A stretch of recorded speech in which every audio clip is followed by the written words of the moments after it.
YouTube channel. Today we are going to continue with this topics: magnifying power of lens, combination of lens, power of lens, and refraction through prism. So come, let's do this.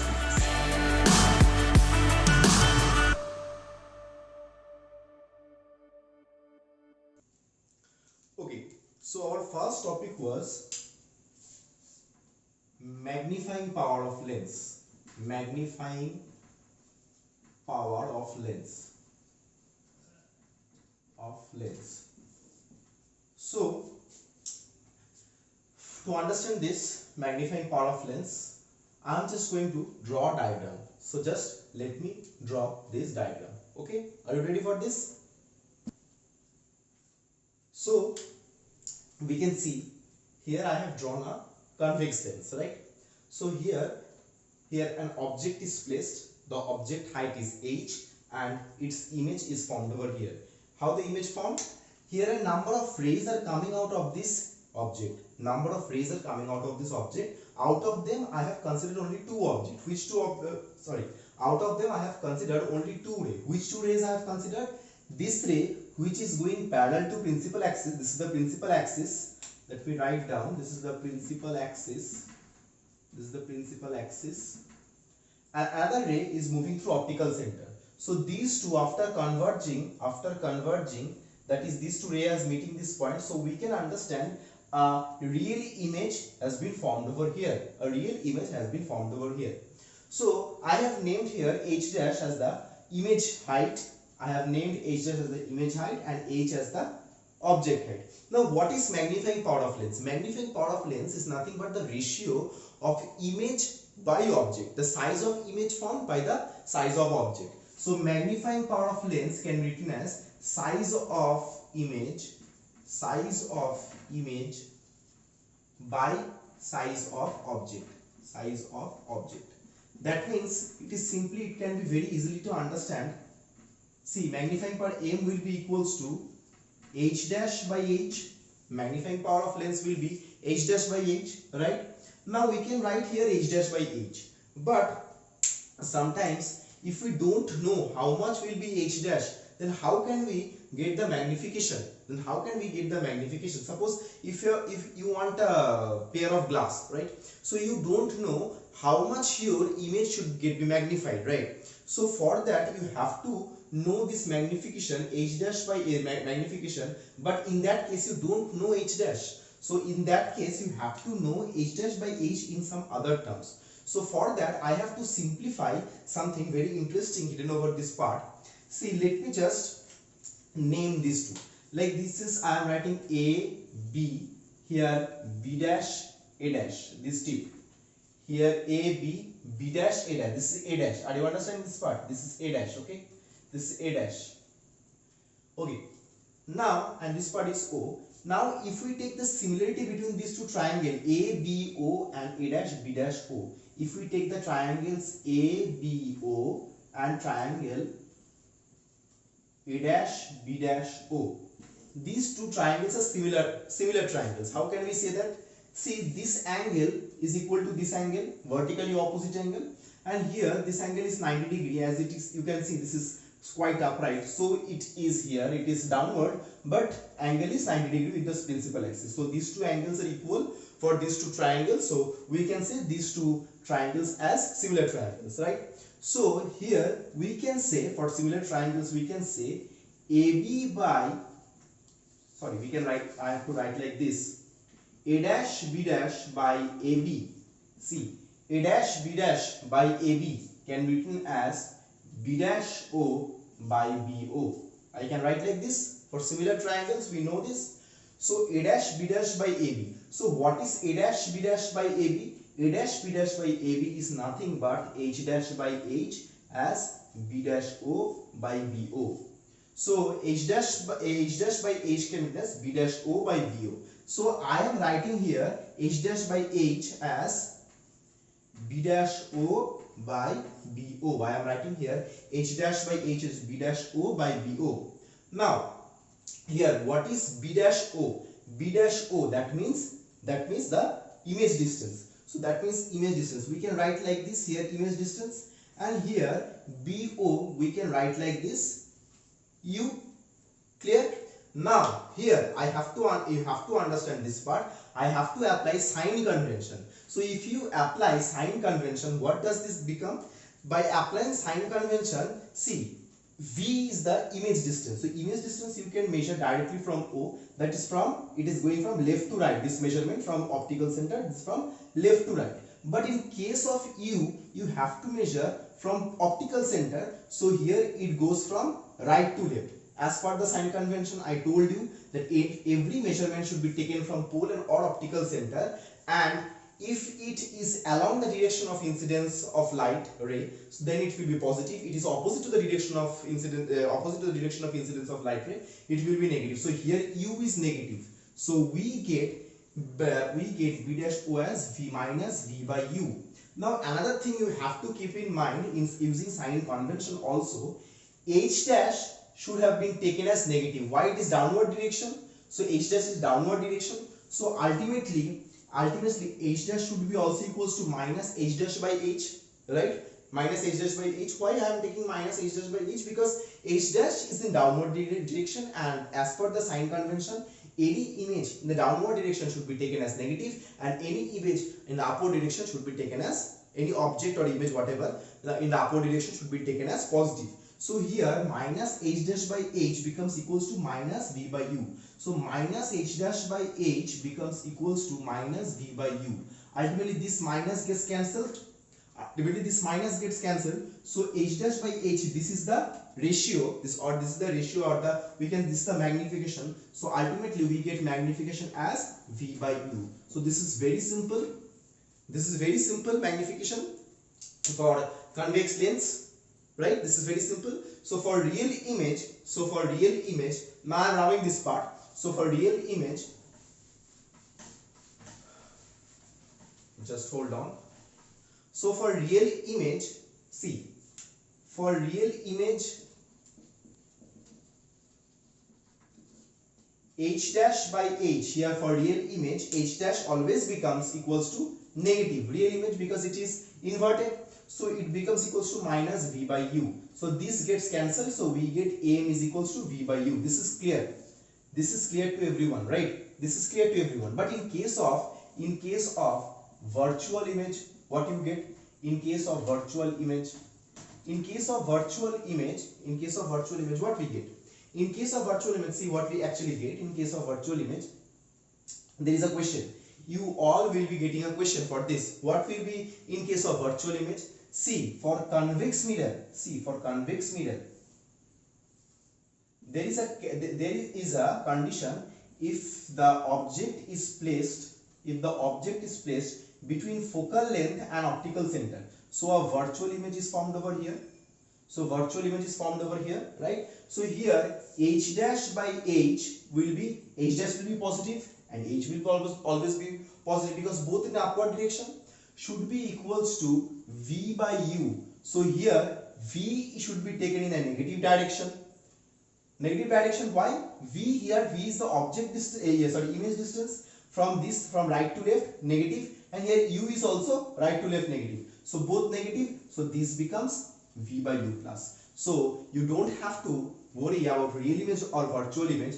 Here also we get magnification H dash by H as V by U. In case of concave lens also, if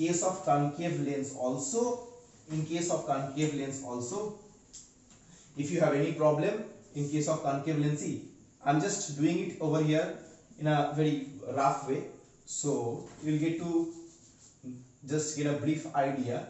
Suppose if I place a concave lens and here is an object placed, so what happens? Right, it diverges, it appeared to come from this, another ray of light, it goes from there, just consider my drawing, okay, another ray of light just goes, and virtual image we get over here.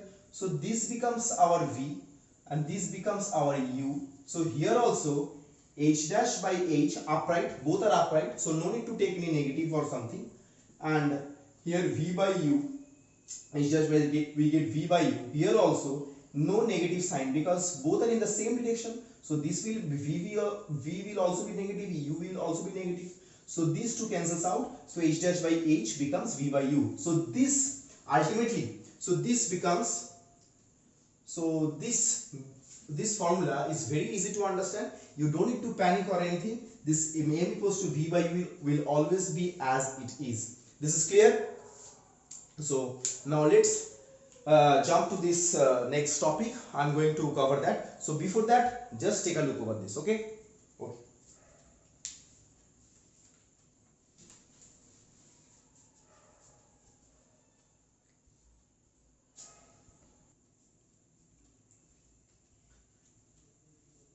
So next I'm going to complete this one, combination of lengths. Combination of lengths, actually you actually have only one in CBSE, but there is another category also when the two rays, suppose these are the, just consider, suppose these are the two lanes, if they are placed like this, that is placed in contact, then what will be the combination of focal length, combined focal length? That is one combination. Another is, if these two lenses are separated by a small distance, then what will be that focal length, that combination, if they are separated by a small distance d. So I will teach you the first one, that is when the two lanes are in contact, because that is important for your CBSE and ISC, and that is there in the syllabus. And if it is separated by two separated by a small distance, that is there, that generally is important for your JEE and NEET. So for that I will give you some special class, that is you will get to know later. For that you need to follow this channel and subscribe it. Okay, anyway, so here combination of lengths. So this is the first category I'm going to explain to you. Suppose here is two lanes. Okay, no magic for this. This is very simple diagram, no magic. Magic understood? That one. Okay, here you see two lenses are in contact. This is L1, this is L2. So instead of writing L1, L2, let me just say this has focal length f1 and this has focal length f2. Now in this combination what happens, see, suppose if I keep an object over here, not like this anyway, I am keeping a point object over here, what happens, this ray of light first converges, due to this lens it tries to converge, and for this lens, this object, for this lens, image for this object would have been this point. This is I am saying as I1, this is O, this is I am saying an I1. But this lens, you see, this lens again converges this ray, this lens again converges this ray, and it forms an image over here I. So ultimately I can say this object, for this object we get an image I1, and this I1 serves as a virtual object, which serves as a virtual object corresponding to which we get an image over here, corresponding to which we get an image over here. So our object distance, so let me just mark this, our object distance, this will be our object distance from here. This is our image distance, and this is also our image as well as virtual object distance. So V dash serves as a image distance for the first lens. V dash also serves as a object distance for the second lens. So now let's do it. So for first lens we are going to get this something like this. So the mirror formula we know, 1 by V minus 1 by U is equals to 1 by F. So 1 by V instead of V, this is the formula. So for the first lens, this is the mirror formula. So for the first lens I have to write 1 by V dash minus 1 by U is equals to 1 by F1, right? And for the second lens, I have to write, see, object distance 1 by V minus what will be object distance? V dash is equals to 1 by F2, right? So this is the scenario, right? Here V is the image, and whose image, whose object? I1. I1's image is at I. I1 serves as a virtual object, and here I is the real image and V dash is the virtual. So I have to right over here, don't confuse yourself, just try to understand this part, this is very important.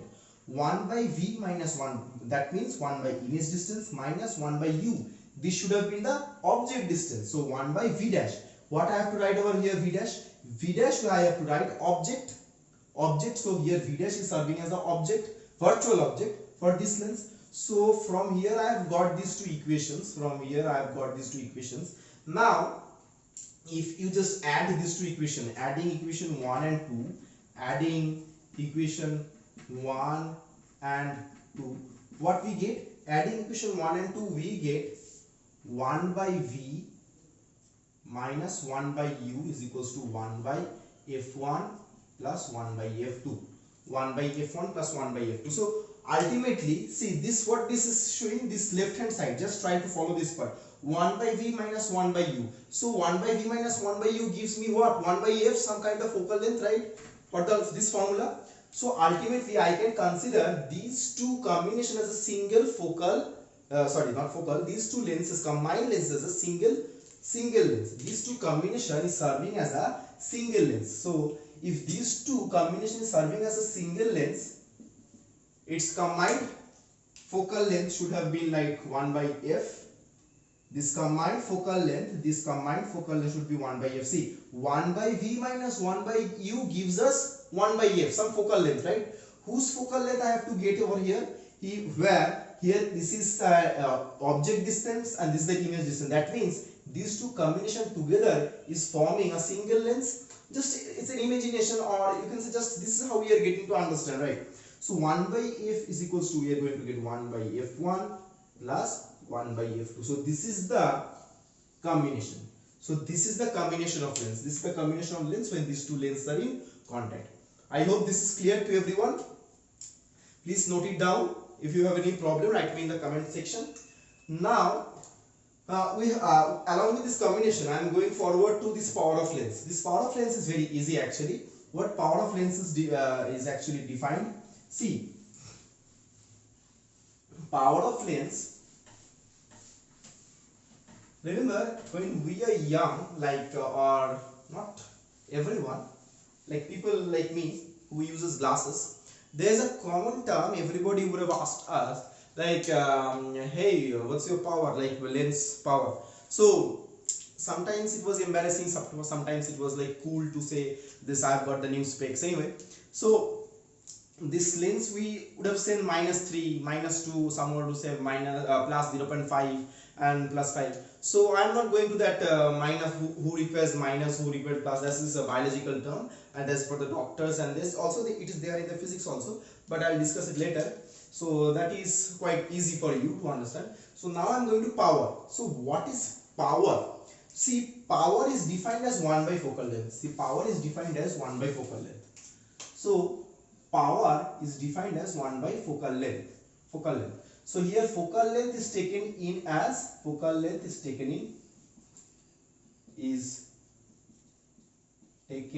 meter. This is very important. Focal length is in meter. So SI unit of power is diopter. We can simply write D also. Power. So 1 by focal length. So ultimately, just understand, this is the basic thing. Nobody explains this basic part, and this is very easy. I have taken a lens. Its focal length is over here, and I am taking another lens. Its focal length is over here. So from these two lenses, you say which lens has more power? Which lens has more power?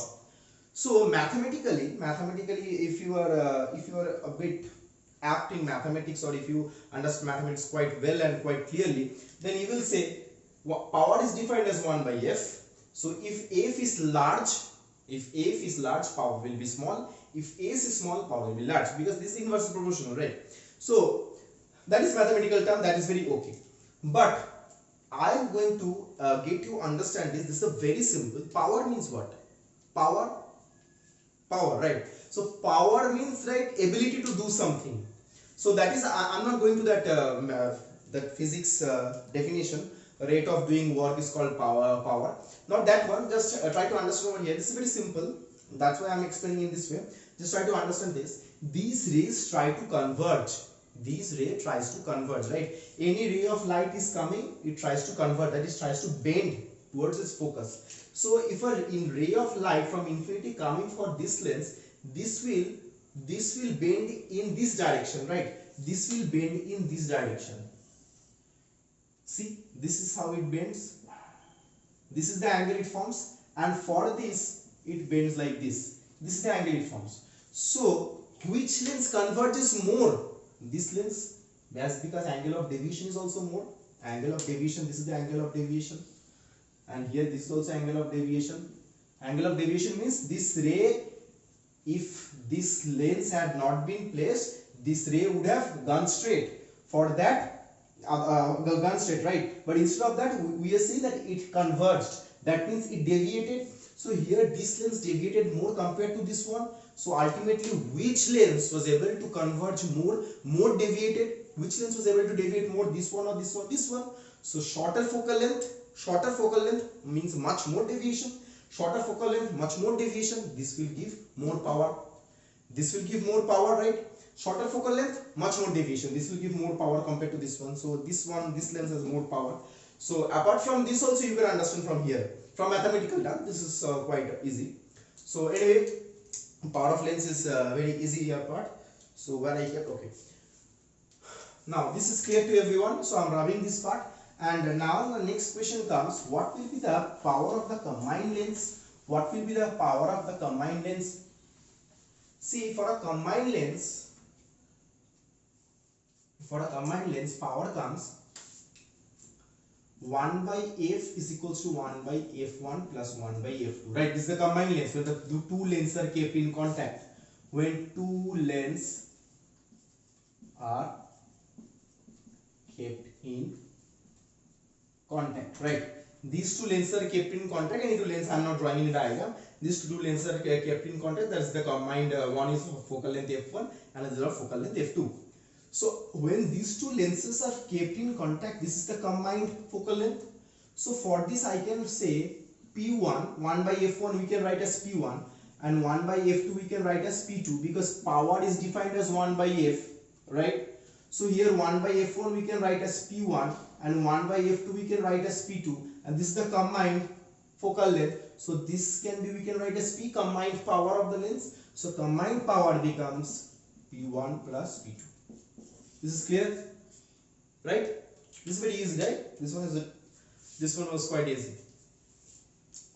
This chapter is easy and this part is really very easy. If you just keep your attention and a small bit of focus, this chapter is very scoring, and I wish all my students will score well, right? So next we are going to do magnifying power completed, combination of lens completed. Now we are going to do which one? You remember? Okay, prism, right? Refraction through prism. Combination of lens, refraction through prism. Okay, let's do it. Let's do it.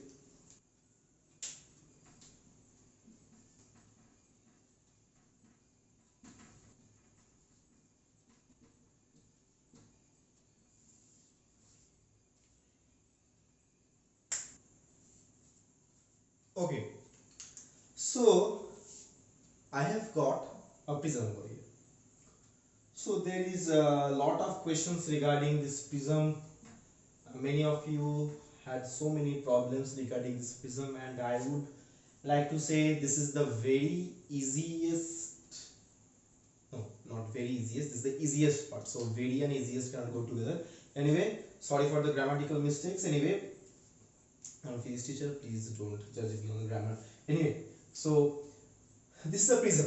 This is how a prism looks. Now I don't know, many of you have really found a prism in your lab or not, but just for your convenience I have brought one prism over here with me. So this is a surprise for you everyone. This is the prism. I have got this thing, I don't know what I bought actually from Amazon. Anyway, no need to know. I forgot actually. So this is the prism. See, I know these two figures doesn't go and match together, but this is how a prism actually looks. See, this is a prism. You can see this board. You can see. We don't need to see my face. Just see this one. This the you can see this board. Okay. Anyway, leave.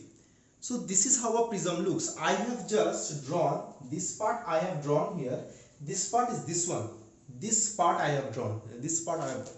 So in your questions you will find something. A ray of light is incident on the refracting edge of the prism. What is the refracting edge? Sometimes refracting surface, refracting plane. You will try to get all these things. So what is the refracting plane? This is the refracting plane.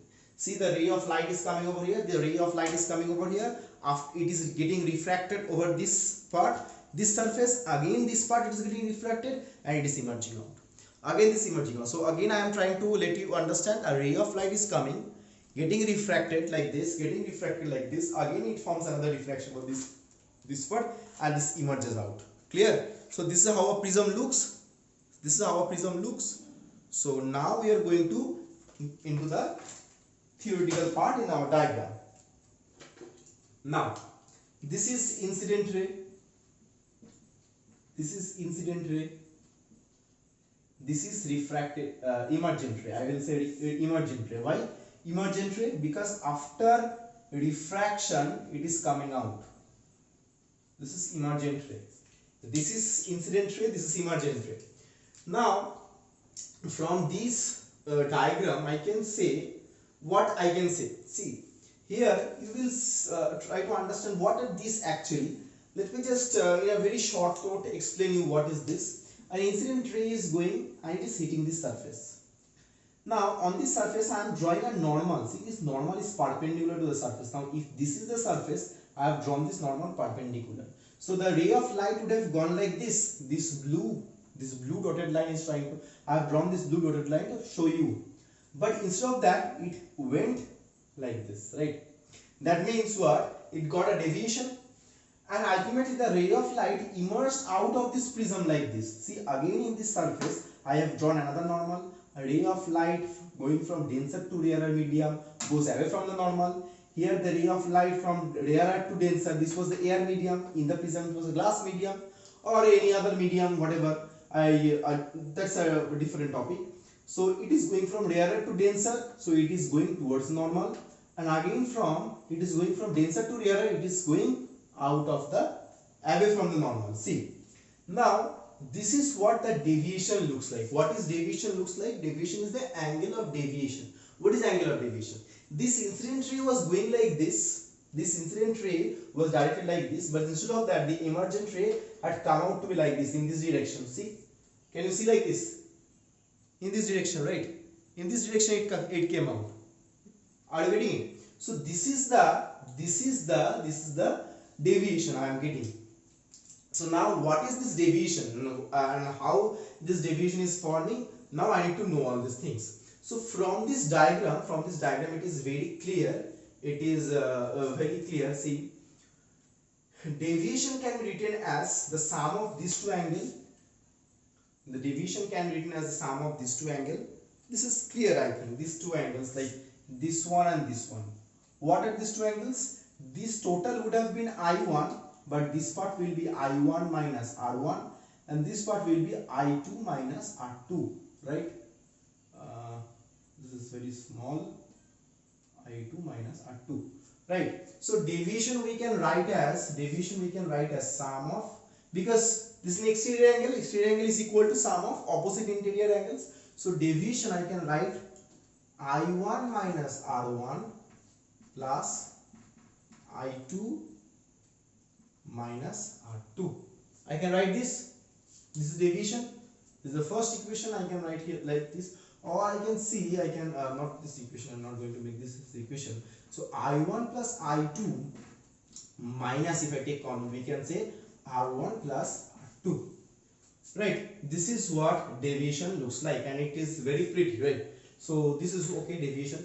Now in this quadrilateral, AQRP, in quadrilateral AQRP. What are we going to get in this quadrilateral? See, in this quadrilateral we are going to get sum of the angles, angle A plus angle R plus this total angle for this quadrilateral. I am considering this quadrilateral AQRP,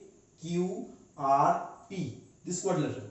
This angle A, this angle R, and this one will be total 90, this one will also total 90, because normal. See, this angle is actually, it is forming with normal, right? 90. Sorry to mess with the diagram, so for just for your explanations. So 90 plus 90, sum of the interior angles for a quadrilateral becomes equals to 360 degree.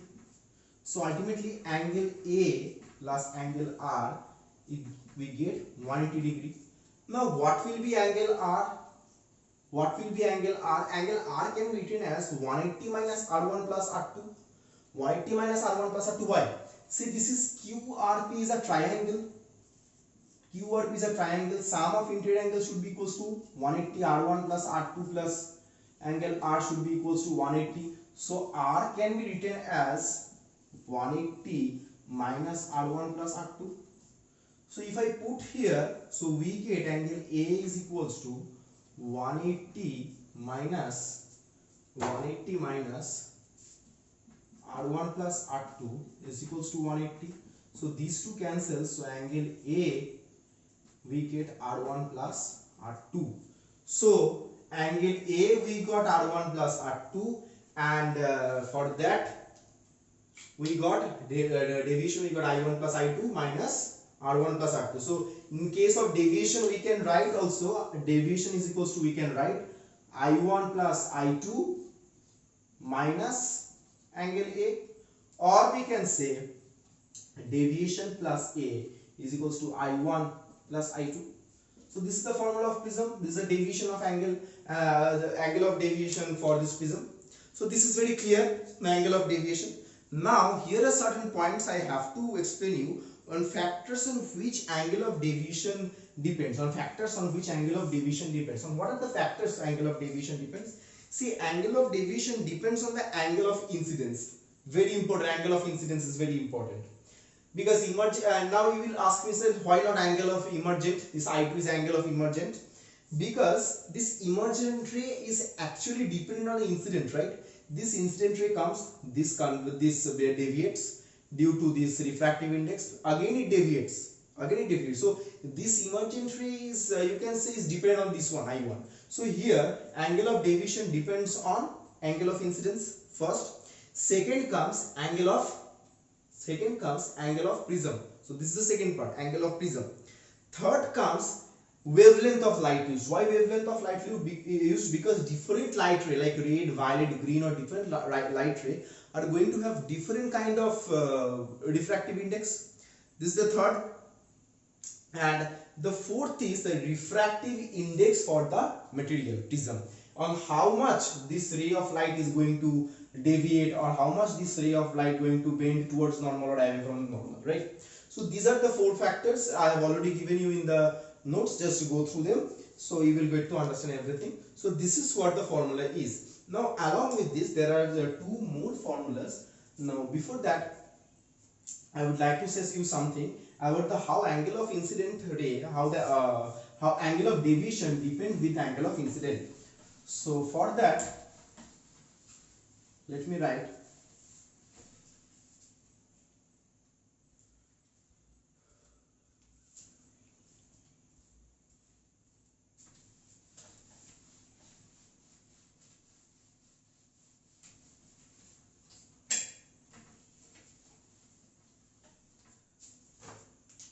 now. This is totally an experimental.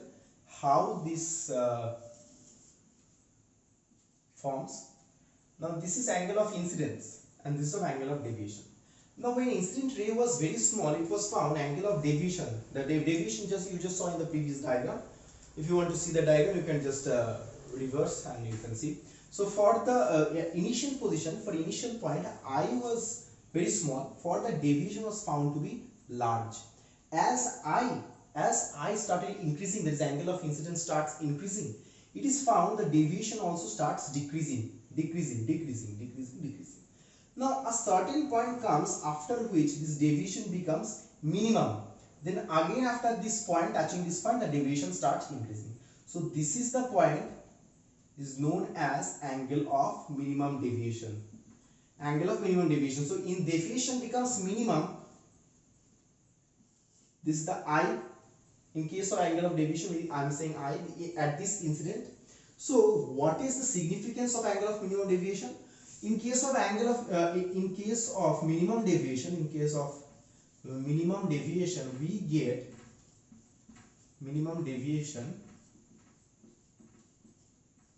we get first we get I1 plus I2. Sorry, not like this. I1 is equals to I2. Now what is I1 and what is I2? I1 is equals to I2 we get. Now what is I1? I1 is angle of incidence. Angle of incidence is equals to angle of emergence.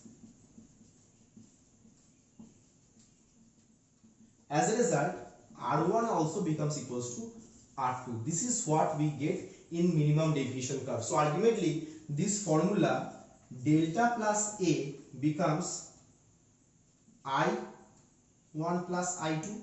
So since these two are equal, I can say these two as sum of these two as 2I, as I1 is equals to I2. I have written here as I say, right? So I becomes delta plus A by 2. Similarly, R1 is equals to R2. R1 is also equals to R2 is equals to R say. So we can say A is equals to R1 plus R2 we knew, right? So in this case also, I can say R can be written as, that is 2R is equals to A, or R can be written as A by 2. So this is what the angle of minimum deviation. In this case of minimum deviation, we get angle of incidence equals to delta plus A by 2, and R, this is the we can get as del R is equals to A by 2, right? So this is very important and this is very clear and very easy, right? So here, so this part is clear to everyone. Now when the ray is getting refracted, and in the border, and sorry, not in the border, in the surface, when the ray is getting refracted in the surface,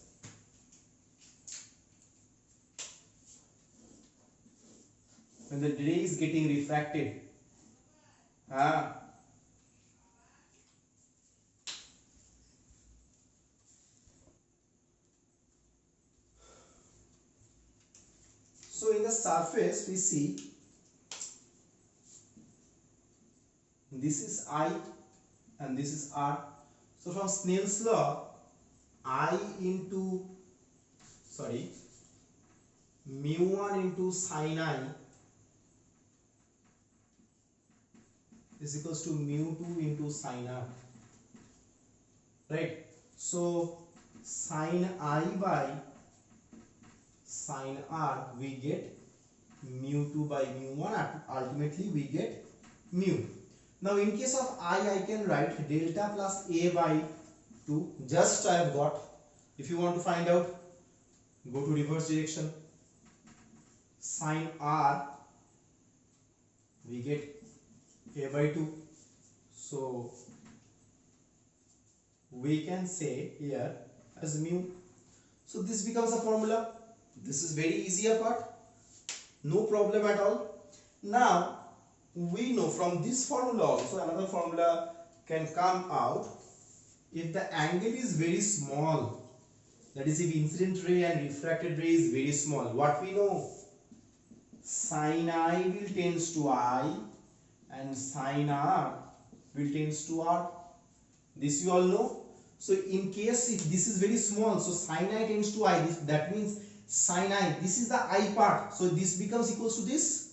Ultimately this becomes equals to this, means this delta plus a by sine delta plus a by 2 becomes equals to delta plus a by 2. So I'm writing over here divided by sine a by 2 means sine a by 2 will lead to a by 2. These two cancels out, this becomes equals to the mu. So from here I can say delta plus a is equals to mu a, and delta is equals to, if I take a common, we get delta is equals to mu minus 1 into a, right? So this is clear, this one is clear, and this is very easy apart. So we got all these formulas. So I hope this is clear to everyone. Now if you have any problem regarding these numericals of all these things, just you can mail me, you can write in the comment section, and if you have any problem you can also go and text me in Instagram. I have already given the link in our channel. The Instagram profile of mine is given over there. So just go there. You can send me any problem you are having, or you can also send any picture of your numericals with which you have some doubt. So just send me and I'll just solve it for you. And for this time, just go through this and study well. Okay, bye.